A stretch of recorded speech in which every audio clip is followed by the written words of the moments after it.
Hello అండి, నమస్తే.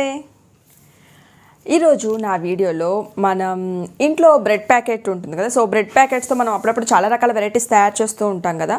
ఈరోజు నేను చెప్పబోయే రెసిపీని మనం మార్నింగ్ టైం బ్రేక్ఫాస్ట్కి యూస్ చేసుకోవచ్చు, అలాగే ఈవినింగ్ స్నాక్ టైంలో కూడా ఈ రెసిపీ ట్రై చేయొచ్చు.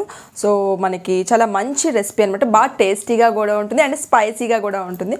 ఏంటి అంటున్నారా, చిల్లీ గార్లిక్ బ్రెడ్ రెసిపీ అనమాట. సో ఈరోజు ఆ రెసిపీ ఎలా తయారు చేయాలో నేను మీకు చేసి చూపిస్తాను. నా ఛానల్ కనుక ఎవరైనా ఫస్ట్ టైం చూస్తున్నట్లయితే లైక్ చేసి షేర్ చేయండి, సబ్స్క్రైబ్ చేయండి, పక్కనే ఉన్న బెల్ ఐకాన్ క్లిక్ చేయండి. సో ఇంకెందుకు ఆలస్యం, మన ఛానల్లోకి ఎంటర్ అయిపోతాం. Welcome back to my channel queen food world.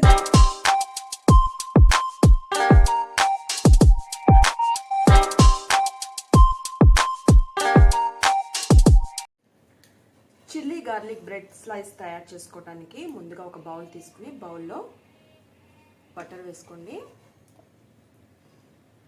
కొద్దిగా రెడ్ చిల్లీ ఫ్లేక్స్ అంటే ఏం లేదండి, ఒక 2-3 ఎండుమిరపకాయలు తీసుకుని మిక్సీలో అటు ఇటుగా ఒక 2 టైమ్స్ బ్లెండ్ చేసుకొని రెడ్ చిల్లీ ఫ్లేక్స్ రెడీ అయిపోతాయి.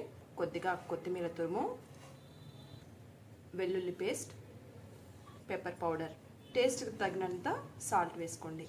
ఇప్పుడు వీటిని బాగా మిక్స్ చేసుకోవాలి.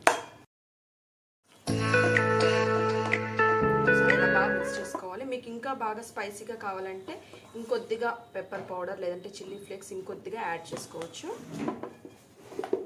ఇప్పుడు నెక్స్ట్ ఇలా బ్రెడ్ స్లైస్ తీసుకోండి. నేను 4 బ్రెడ్ స్లైస్ తీసుకున్నాను. దీనికి సైడ్స్ అన్ని ఎడ్జెస్ అన్ని కట్ చేసుకోవాలి. ఎడ్జెస్ అన్ని కట్ చేసుకుని ఇలా మిడిల్కి పెట్టుకోండి. ఇలా మిడిల్కి కట్ చేసుకోండి.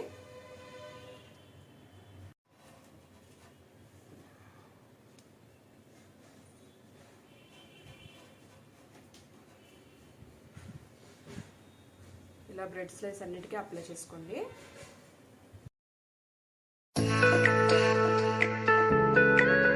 సో ఇలా బ్రెడ్ స్లైస్ అన్నిటికీ ఇలా అప్లై చేసుకోండి. నెక్స్ట్ ఇప్పుడు స్టవ్ వెలిగించి ప్యాన్ పెట్టుకుని ఈ బ్రెడ్ స్లైస్ అన్నిటినీ ఇలా పెనం మీద పెట్టుకోండి.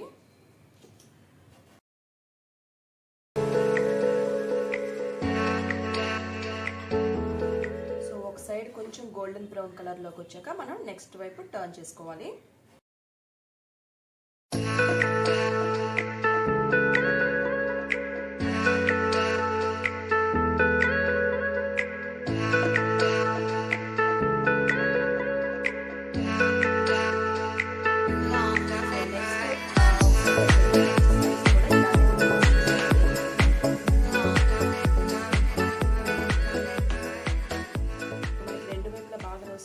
జస్ట్ ఒక 2 మినిట్స్ రోస్ట్ చేసుకుంటే సరిపోతుంది. ఇంకా స్టవ్ ఆఫ్ చేసుకుని ప్లేట్లోకి సర్వ్ చేసుకుందాం.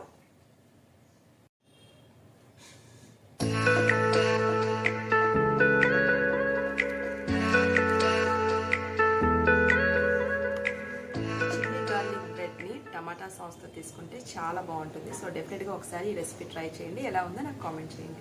సో ఎలా ఉందండి చిల్లీ గార్లిక్ బ్రెడ్ రెసిపీ? చాలా అంటే చాలా టేస్టీగా ఉంటుంది అండ్ జస్ట్ 2 మినిట్స్లో మనం ఈ రెసిపీ తయారు చేసుకోవచ్చు. సో డెఫినెట్గా మీరు కూడా ఒకసారి ట్రై చేయండి, ఎలా ఉందో నాకు కామెంట్ చేయండి.